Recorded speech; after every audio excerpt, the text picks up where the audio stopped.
Get out. Right now." The shout tore across the executive floor of Ellington Group. Every employee turned at once, eyes fixed on the man beside the reception desk. His worn jacket, faded shoes, and cheap takeout container made him look like a delivery worker who had stepped off on the wrong floor. "People like you have no business setting foot in this executive wing." The man stayed silent. He pulled out his phone and made one short call. Minutes later, the same manager stood trembling in front of a monitor, watching her own name appear on a termination notice. 2 hours earlier, the morning had begun like every other in the third-floor apartment off Lakeshore Drive. Lucas Bennett moved through it quietly, the way a man moves through a place that has known too much silence. He brewed his coffee the same way he had for the last 8 years. He buttoned the same plain shirt. He took down the same gray jacket from the hook by the door. The takeout container on the counter held a meal he had packed himself the night before. The kind of habit a man keeps long after the reason for it has changed. Most mornings looked like this. No one would have guessed the man pouring black coffee into a thermos had once led one of the most respected restructuring teams on Wall Street. No one would have guessed that the small leather case by the door held documents stamped "Board Confidential." He preferred it that way, and for 8 years he had kept the world from suspecting otherwise. After the year that took his wife from him, Lucas had walked away from finance without ceremony. He had not given interviews. He had not negotiated a payout. He had simply stopped showing up, and within 6 months, the city that had once known his name had forgotten it entirely. That suited him. He had a life to rebuild, responsibilities that mattered more than the markets. For 8 years, he had kept that life small and steady. And then 3 weeks ago, the call came. The board of Ellington Group, one of the largest holding firms in the Midwest, was in crisis. Their last CEO had stepped down under quiet pressure. Their subsidiaries were leaking talent. Their internal audits were finding the same complaints over and over, and the men in the boardroom had finally agreed they needed someone who would not be flattered into silence. They came to Lucas because they remembered what he used to do, the way he had once dismantled a failing logistics firm in 90 days without firing a single warehouse worker, the way he asked questions other executives were too proud to ask. He agreed on one condition. Before the press release, before the welcome dinner, before the official announcement, he wanted 48 hours inside the building, unannounced. No suit, no driver, no badge with his real title. Just a contract laborer's pass and a chance to see how the company treated the people who could not fire back. The case he would carry held what the 9 o'clock board meeting required: the signed contract, the briefing folder. The heavy engraved pen Howard Pierce had pressed into his hand at the signing 2 weeks earlier. He would step into a back office before the meeting and change out of the jacket. The board chairman, a careful man named Howard Pierce, had hesitated for less than a minute before agreeing. The lobby of Ellington Group's downtown headquarters smelled of marble polish and cold ambition. Lucas stepped in at 23 minutes past 8, his takeout container in one hand and his leather case in the other. The security guard at the front desk looked up. His eyes traveled the length of Lucas, taking in the worn jacket, the faded shoes, the cheap plastic container. "Deliveries through the back," the guard said, not bothering to lift his head fully. Lucas set down the case and offered his temporary pass. "I have a meeting on the executive floor. Howard Pierce arranged it." The guard's expression did not change. He examined the pass the way one examines a counterfeit bill, then handed it back without comment. He picked up his phone, muttered something into it, and gestured toward the elevators with 2 fingers. "Last car on the right. Don't touch anything on the way up." Lucas thanked him. He took his case. He took his container, and he walked across the lobby in the slow, steady pace of a man who had learned long ago that dignity does not have to raise its voice. A young woman from operations passed him near the elevator. Bank glanced twice, then moved her purse to the opposite shoulder, as though something about him might brush against her. Two men from the legal department fell silent when he stepped into the elevator. One coughed into his sleeve and stepped back half a foot. Lucas pressed the button for the executive floor and let the doors close. The first thing a man learns in a place like this, he thought, is how quickly he becomes invisible the moment he stops looking like the kind of man who matters. He had walked in expecting a few rough edges, the small condescensions that exist in every large company. What he had not yet realized was how much further he would have to walk before the morning was done. The elevator opened onto a long corridor of glass walls and pale wood. The executive floor was the kind of place designed to remind people they had crossed a threshold. The carpet was thicker. The air felt cooler. The conversations on either side of the hallway dropped 2 notes whenever someone walked through. Lucas stepped out and turned toward the reception desk at the far end of the corridor. The woman behind it looked up. Her nameplate read, Vanessa Cole. She was in her late 20s, her hair pulled back into a flawless knot, her jacket sharper than her smile. The smile, when it came, did not reach her eyes. "Can I help you?" she said. "I have a meeting with Mr. Pierce," Lucas answered. Her eyes moved over the takeout container in his hand, then over the jacket, then over the case. He watched the math happen behind her face, the quick, practiced calculation of who deserved her attention. "Mr. Pierce doesn't take walk-ins," she said. "He's expecting me. The pass I was issued." "Sir," she cut in her voice, clipped. "This floor is restricted. If you have a delivery, the kitchen is on level 2. He could feel the eyes of 2 assistants behind him, now peering over their cubicle walls. A small audience was already forming, quiet, but attentive the way office crowds always form when something unusual begins to take shape. Before he could respond, a sharper voice cut across the corridor. "What's happening here?" Heels on hardwood, the crisp clip of a woman who liked to be heard before she was seen. Lucas turned and saw her, Claire Whitmore, head of operations for the Chicago branch. He recognized her face from the personnel file he had reviewed the night before. Some people walk into a room. Claire Whitmore walked into a room the way a verdict walks into a courtroom. She stopped 3 feet from him. Her gaze swept over him exactly as everyone else's had, but slower, more deliberate, the way a person inspects something that has interrupted their day. "Who let this man up here?" Vanessa straightened behind the desk. "He said he had a meeting, Ms. Whitmore." Claire's laugh came out before her words did. It was a short, brittle sound that filled the corridor and made the 2 assistants behind their cubicles freeze. "A meeting." She said the word weighted, as though delivering a punchline. "Sir, do you know what floor you're on?" "I do," Lucas answered.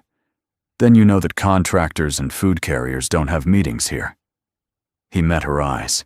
His voice stayed flat and quiet. "Ms. Whitmore, my name is on the visitor list. If you'd check with the chairman's office." "The chairman's office." She repeated each word with deliberate weight, almost laughing again. "Did you hear that, Vanessa? The chairman's office." A few employees had drifted into the hallway, now holding coffee cups, pretending to look at their phones, all watching. Claire seemed aware of the audience, aware and energized by it. "Let me explain something to you," she said, stepping closer. "This is the executive wing. We get serious people here. Investors, board members, senior counsel. Not whoever walks in off the street holding—" Her eyes flicked to the container in his hand. Whatever that is. Lucas felt the silence harden around him.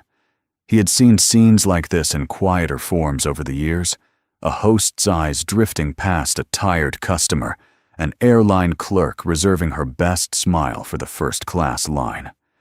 But this was different. This was not the small unkindness of strangers in passing. This was a manager performing for her staff. He could have ended it right there. One phone call, one folder from his case.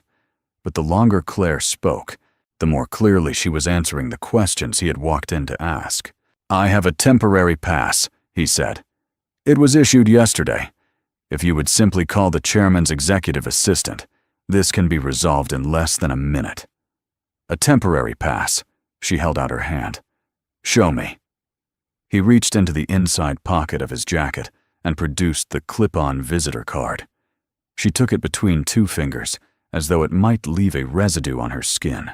She studied the card. Her expression did not change, but something in her shoulders shifted a small tell, the kind a man trained to read negotiations learns to spot. The card was legitimate. She knew it, and it irritated her. This was issued by reception, she said, not by this office. Anyone can get one of these. Ms. Whitmore, the meeting is at 9. You will address me by my full title. Ms. Whitmore, the meeting is at 9. I would prefer not to be late. The hallway had gone very still. Vanessa, behind the reception desk, was now openly watching. The assistants had stopped pretending to look at their screens. 2 men in suits, junior partners by the cut of their jackets, leaned against the far wall, with the kind of stillness that says, "We are watching, but we will not get involved." Claire's mouth curved into a smile that had nothing behind it. "I don't think you understand the kind of building you're standing in," she said. "We have a reputation here, a standard. And I'm not going to let a man in a thrift store coat carrying a plastic container walk into a meeting that affects people whose time is worth more than yours." A small sound came from somewhere behind her, half a gasp, half an embarrassed cough. She did not turn to see who had made it. "Now," she continued, her voice rising in the comfortable register of someone who knows the room belongs to her. "You're going to take this—" She held the visitor card between 2 fingers and let it drop onto the carpet. "And you're going to walk back into that elevator, and you're going to leave through whichever door brought you in. Are we clear?" Lucas looked at the card on the floor. He looked at her face. He bent down. He picked up the card. He did not put it back on. "Ms. Whitmore," he said, "I'd like to ask one more time. Please call Mr. Pierce's office." That seemed to be the line. Some invisible threshold inside her broke. "People like you have no business setting foot in this executive wing." Her voice cracked the air. She turned her head toward the reception desk and snapped, "Vanessa, call security, now." Vanessa hesitated. The hesitation lasted only a second, but Lucas saw it. "I said now." Vanessa picked up the phone. Claire turned back to Lucas, and the rage that had been simmering under her polished surface finally rose into her voice. "You think because you got a piece of plastic at the front desk, you can walk into this floor? Look at yourself. Look at what you're carrying. You're standing in a building that pays the rent on entire neighborhoods, and you brought a takeout container into the executive wing like you're stopping by a bus station." She raised her voice for the benefit of every employee who had stopped to watch. "I have had it with people like you walking in here and acting like the rules are flexible. The rules are not flexible. Not for you. Not for anyone who looks like you." She drew in a breath. Then she let it out into one final shout. "Get out, right now." The shout tore through the corridor. 2 assistants flinched. Vanessa lowered her eyes to the desk. The 2 junior partners on the far wall did not move. The elevator at the end of the corridor chimed. The doors opened. 2 security guards stepped out and started down the hallway at a measured pace. The older of the 2, a heavy-set man whose nameplate read Daniel Reeves, slowed as he approached and glanced first at Claire, then at Lucas. Reeves had been at Ellington Group for 19 years. He knew the texture of an unwelcome guest. He knew the way a man stood when he had no right to be in a place. Lucas Bennett was not standing like that. Lucas stood the way a man stands when he is the calmest object in the room. His shoulders were level. His hands were relaxed. He held the takeout container the way another man might hold a folded newspaper, utterly unbothered. Reeves slowed another half step. The younger guard behind him, sensing the change in pace, slowed too. "Miss Whitmore," Reeves said carefully, "you want him removed from the floor. I want him gone. I don't care how. Just get him out." Reeves looked at Lucas. Lucas looked back. Neither man spoke. Something passed between them, the silent acknowledgement that one of them recognized something the other could not yet name. It would have taken Lucas less than 10 seconds to end the encounter. He could have reached into the leather case at his feet. He could have produced the signed contract. He could have asked Vanessa to put Howard Pierce on speakerphone. The corridor would have collapsed in on itself, and Claire Whitmore would have been walked out of the building before her coffee finished cooling. He thought about it and decided against it. What would that have fixed? One woman embarrassed. One manager quietly walked out. The story would be passed around the building for a week and forgotten in a month. And every other Vanessa Cole who had hesitated, every other junior partner leaning against the wall, watching every other employee who had perfected the art of looking away, they would keep doing exactly what they had just done. Because the lesson would have been small. He needed the lesson to be larger. He needed Claire Whitmore to say the rest of what she was going to say. He needed her to keep going until she had handed him every word he would need to dismantle the culture she had been allowed to build. He needed every employee in this hallway to watch it happen so they could never again pretend they had not seen. So when Reeves repeated his request politely, almost apologetically, and asked Lucas to step toward the elevators, Lucas did not move. He set the takeout container on the corner of Vanessa's desk. He set the leather case beside it. He turned back toward Claire Whitmore, and he waited for her to keep talking. Claire stared at Lucas as though she could not believe he was still standing there. "What part of Get Out are you struggling with?" Her voice had taken on a sharper edge, but underneath the sharpness was something else. Now the first thin layer of a person whose authority was not behaving the way she had expected it to. Lucas did not answer. He simply looked at her. "Oh, I'd see." She circled half a step around him like a teacher disappointed in a slow student. "You think you're being clever. You think if you stand there long enough, someone will feel sorry for you and let you slip into a meeting you don't belong in." She glanced toward the small audience along the wall and gave them a tight, knowing smile. "Look at him. He's not even trying to leave. This is what happens when you don't enforce standards." Reeves, the older security guard, shifted his weight. He did not look comfortable.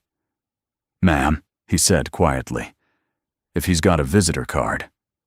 "He's got a piece of plastic, Daniel. A piece of plastic.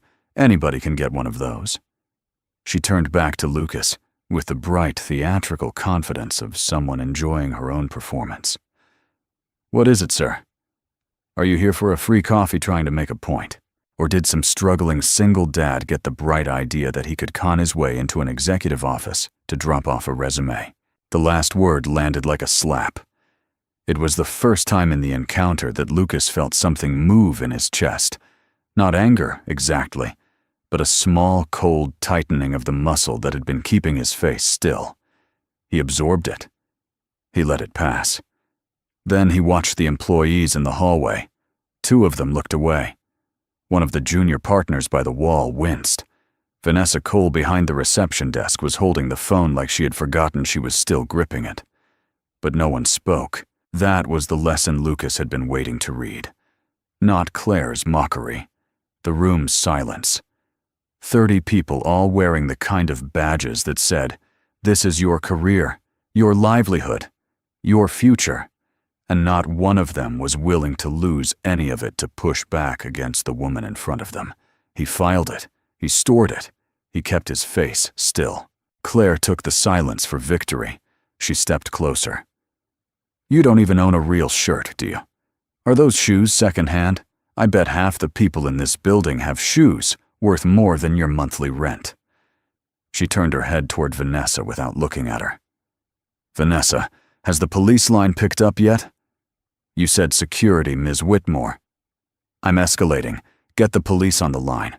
We have an unauthorized person refusing to leave a restricted floor." Reeves exchanged a look with the younger guard. The younger one shifted his weight.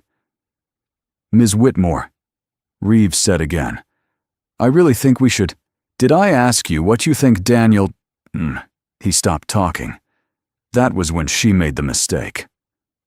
Claire turned the way an actor turns mid-scene to deliver the line she has been waiting to deliver and reached for the leather case at Lucas's feet. "I want to see what you brought in here," she said. "I want to see what kind of garbage you thought you could walk into this building with." She gripped the handle and yanked. The case came up too fast, too unbalanced.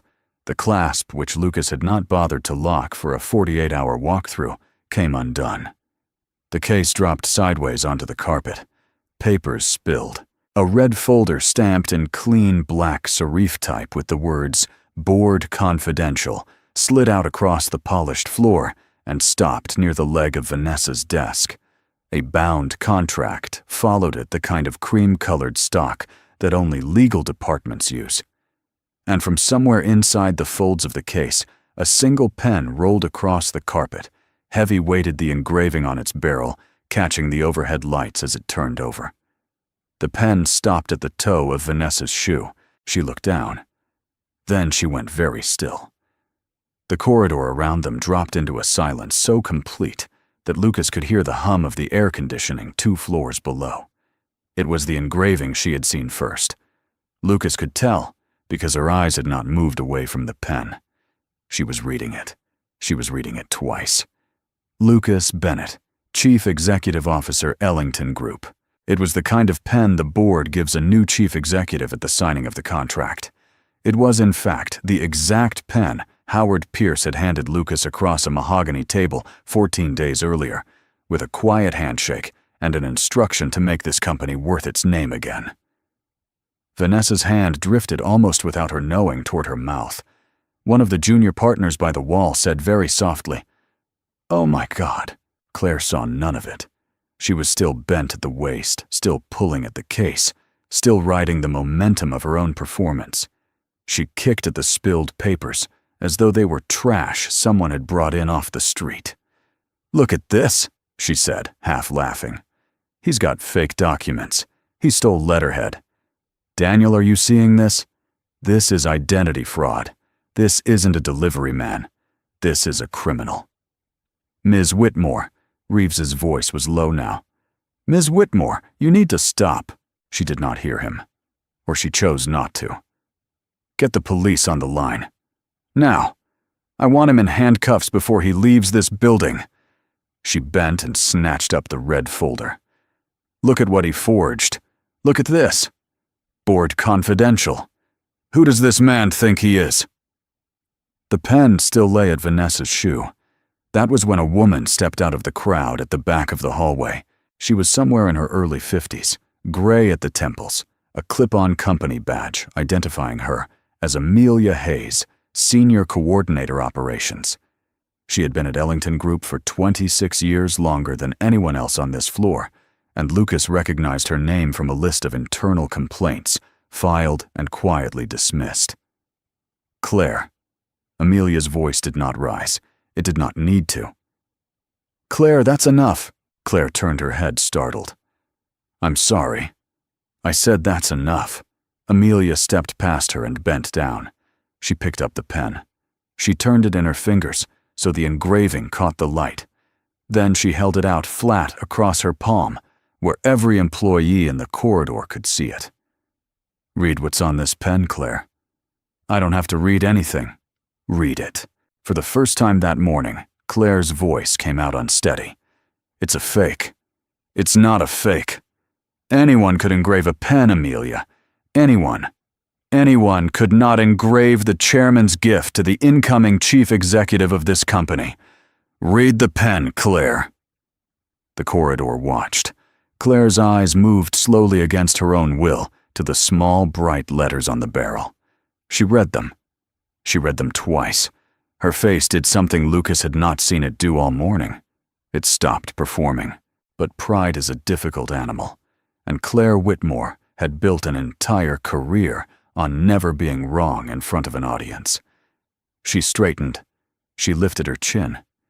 She forced her voice back into the shape it had been holding. "This is a trick," she said. "This is some kind of test. Someone planted this. He's a contractor.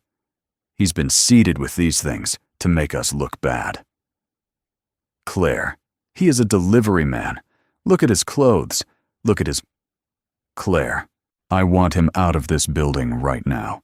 Lucas reached finally into the inside pocket of his jacket. He did not take out the contract. He did not take out the engraving. He took out his phone, found Howard Pierce in his recent calls, and pressed the screen. He did not raise his voice when he spoke. "Howard, we're on the executive floor. I think it's time." He ended the call. The corridor did not move. Claire's mouth was open. She did not seem aware of it. Reeves had taken half a step back, not toward Lucas, not toward Claire, but simply away from the situation, as though he had recognized that he was about to be a witness to something he did not want his fingerprints on. It took less than 90 seconds. The elevator at the end of the corridor chimed. Then a second one. Both sets of doors opened almost simultaneously. Out of the first stepped Howard Pierce, the chairman of the board in a charcoal suit that did not need to announce itself, flanked by 2 senior board members and the company's general counsel. Out of the second came the head of human resources, a tall woman named Margaret Sloan, holding a tablet. Pierce crossed the corridor with the unhurried walk of a man who had been doing this kind of thing for 40 years. He stopped 6 feet from Lucas. He looked at the spilled papers on the floor. He looked at the pen in Amelia Hayes's palm. He looked finally at Lucas himself. "Mr. Bennett," he said, his voice carried. "I take it the walk through has been instructive." Every head in the corridor turned to Lucas at the same time. The 2 assistants at the cubicles, the junior partners against the wall, Vanessa behind the desk, Reeves and the younger guard, the dozen or so employees who had drifted in from neighboring offices, and Claire Whitmore. Lucas allowed himself for the first time that morning a small breath out. He picked up the red folder from the carpet. He took the pen from Amelia's open palm with a quiet word of thanks. He turned to face Howard Pierce. "Instructive," he said. "Yes." Pierce nodded once. Then he turned to face Claire. The change in his expression was so small that someone not watching for it would have missed it. The polite executive smile he had worn crossing the corridor simply went away. What was left underneath was not anger. It was something colder. "Ms. Whitmore," he said, "I assume you have realized by now that the man you have spent the last 20 minutes shouting at is the incoming chief executive officer of this company." Claire's lips moved. No sound came out. "He was inside this building this morning, at my personal request, under a temporary contractor credential, observing the conduct of senior staff before the announcement of his appointment was made public next Monday. I would like to know, on a personal level, what you believed you were demonstrating just now." Claire's mouth opened again. What came out was a half word, a strangled syllable, nothing more. Lucas raised his phone. "With your permission, Howard." Pierce nodded once. Lucas tapped the screen. A recording began to play. It was Claire's own voice, clean and crisp, through the phone speaker filling the corridor, in a way her live voice could no longer match. Contractors and food carriers don't have meetings here. A small advance in the playback. We're not going to let a man in a thrift store coat walk into a meeting that affects people whose time is worth more than yours. Another advance. Some struggling single dad got the bright idea that he could con his way into an executive office. And finally, loudest of all the words that had filled the corridor only minutes earlier. "People like you have no business setting foot in this executive wing. Get out right now." He stopped the recording. The silence afterward was almost physical. Claire's hands had begun to shake.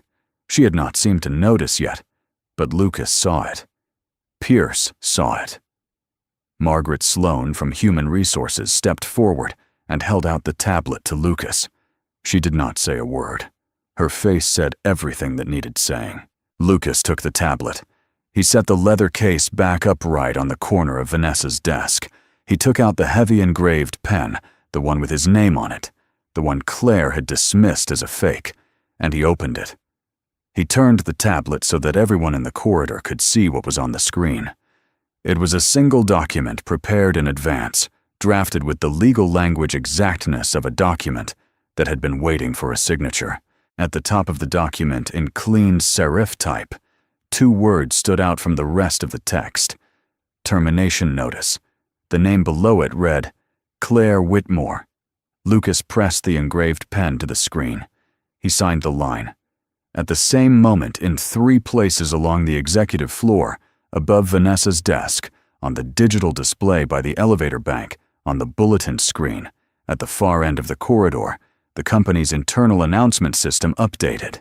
Claire's name appeared on every one of them beside 2 words in clean white letters, effective immediately. Less than 10 minutes after Lucas had made his call, she turned, slowly drawn by something she could not stop herself from looking at. Her eyes found the monitor above Vanessa's desk. She read her own name. She read the words beside it. She read them a second time as though she were waiting for them to mean something else. Her hands kept shaking. Lucas closed the tablet. He capped the pen. He slipped it back into the inside pocket of his jacket. Then very quietly, in the kind of voice a person uses when there is nothing left to perform, he turned to her and said, "You were right about one thing, Ms. Whitmore. People like me really don't have any business setting foot in this executive wing." He let it sit for a second. "Because people like me apparently have to clean it." He turned to Howard Pierce. "Let's go upstairs. We have a meeting." The corridor watched him walk past Claire without looking at her again. The papers were still on the floor. The red folder was still in his hand. The pen was back in his pocket, its engraving warm against the lining of his jacket. Claire Whitmore did not move. She stood beside Vanessa's desk, staring at the monitor, watching her own name above the words, effective immediately, while the executive floor of Ellington Group quietly returned to work around her. The corridor did not return to normal right away. People moved eventually. They picked up coffee cups. They straightened tags on their badges. They walked back to their desks with the deliberate quietness of a building that has just watched something it will spend the next decade trying to explain. Lucas did not stay to watch the cleanup. He walked into the boardroom with Howard Pierce, Margaret Sloan, and the 2 senior board members. And for the next 90 minutes, the meeting he had originally come to attend continued as though the morning had not happened. Quarterly numbers. Subsidiary reorganization. The plan for his official announcement the following Monday. He gave his attention to every item on the agenda. But somewhere underneath, he was already drafting the second meeting, the one that would not appear on any calendar, but would change more about Ellington Group than anything discussed in this room. By the time he came out of the boardroom, Claire Whitmore had been escorted off the executive floor, her access card deactivated, her email frozen, her company laptop collected from a desk on the 22nd floor. Lucas authorized a full internal review the next morning. Margaret Sloan ran point. Within 72 hours, she had pulled every formal complaint filed against Claire Whitmore in the last 6 years, and every informal one Human Resources had logged, but never escalated. The pile was thick enough that she set it on Lucas's desk in 2 separate folders rather than one. He read them in order without rushing. By the time he reached the second folder, he was no longer reading about Claire Whitmore. He was reading about a system. There were the obvious things. The shouting, the public humiliations of junior staff, the performance reviews that had a tendency to favor employees Claire liked socially and penalize the ones who pushed back politely. There were the things that were harder to put a name to, the senior coordinator passed over for promotion 3 times in 5 years, while younger men with shallower resumes stepped past her. The mailroom supervisor written up for tardiness. In the same month, his wife had a stroke. The night shift cleaner who had filed a harassment complaint that was reviewed, dismissed, and never spoken of again. None of it was a single bad person. It was a pattern. A pattern Claire Whitmore had been allowed to set, because no one above her had wanted the discomfort of looking at it directly. Lucas closed the folders and asked Margaret Sloan how far up the chain the same pattern repeated. She gave him a careful look. He told her he wanted the truth, not the comfortable version. She gave him the truth. The investigation widened. 2 regional managers were placed on administrative leave by the end of the 2nd week. A vice president in subsidiary operations took early retirement before the audit could reach him. A senior counsel resigned with a brief letter and no severance. The company's general counsel later told Lucas that he could not remember a quieter house cleaning at any firm he had advised in 31 years. But the firing was not the point. The point was what came after. On the morning of his second week, Lucas held the first all-staff meeting of his tenure in the building's main auditorium. There was no podium and no slideshow. He stepped onto the stage in the same plain gray jacket he had worn through the lobby on his first day, set a single sheet of paper on the lectern, and looked out at the room. "My name is Lucas Bennett," he said. 2 weeks ago, I walked into this lobby with a takeout container in my hand and a visitor card on my coat. Most of you did not see me. The ones who did not think very much of me. I'm not telling you this to embarrass anyone. I'm telling you because the version of this company that allowed what happened on the executive floor that morning is the version we are going to leave behind. He read what was on the sheet. A new evaluation policy drafted with outside counsel would replace the existing system, and performance would be measured on documented work rather than on relationships with superiors. An anonymous reporting line, routed through an external firm with no connection to internal management, would go live the following Monday. Every complaint would receive a written response within 10 business days. A new code of conduct, written in plain English with no legal hedging, would be printed and posted on every floor of every Ellington Group office in the country. It was not a long speech. He did not pretend it was a final answer. He told them the work would take years, that they would have to hold him to it as much as he would hold them. He told them finally that no one in this room would ever again be made to feel that their dignity depended on the size of their badge. The auditorium did not erupt. People do not erupt when they have spent a decade learning not to. But Lucas saw 2 senior coordinators wiping their eyes, a junior accountant leaning over to whisper something to the man next to him, and a few of the younger employees sitting straighter in their chairs than they had been an hour earlier. Amelia Hayes was promoted at the end of that same week. Lucas called her into his office on a Friday afternoon. The room was the same one Howard Pierce had used during the transition, large, sparsely furnished, the kind of room that asks you to take it seriously. Amelia sat across from him in a plain, dark suit, with her badge still clipped to the lapel. 26 years, he said, looking at the file in front of him. 3 times, passed over. 4, actually, she answered. There was one before they started writing it down. He nodded once and slid a folder across the desk. She opened it, read. It set it down again, and looked up at him without expression. Director of Operations, she said, for the Chicago branch. For the Chicago branch. Mr. Bennett, you spoke when no one else would. That is not the thing I am promoting you for. That is the thing I am acknowledging. The promotion is for 26 years of running a department better than the woman who got credit for it. The acknowledgement is separate. She took a breath. Then, in a voice that was steady but not soft, she said, "Thank you." He did not say you're welcome. He said, "Get to work." Claire Whitmore came back to the building one more time on the Tuesday afternoon of the 3rd week. It was a brief visit arranged through the legal department for the collection of personal effects. 2 members of Margaret Sloane's team escorted her. She did not look at anyone.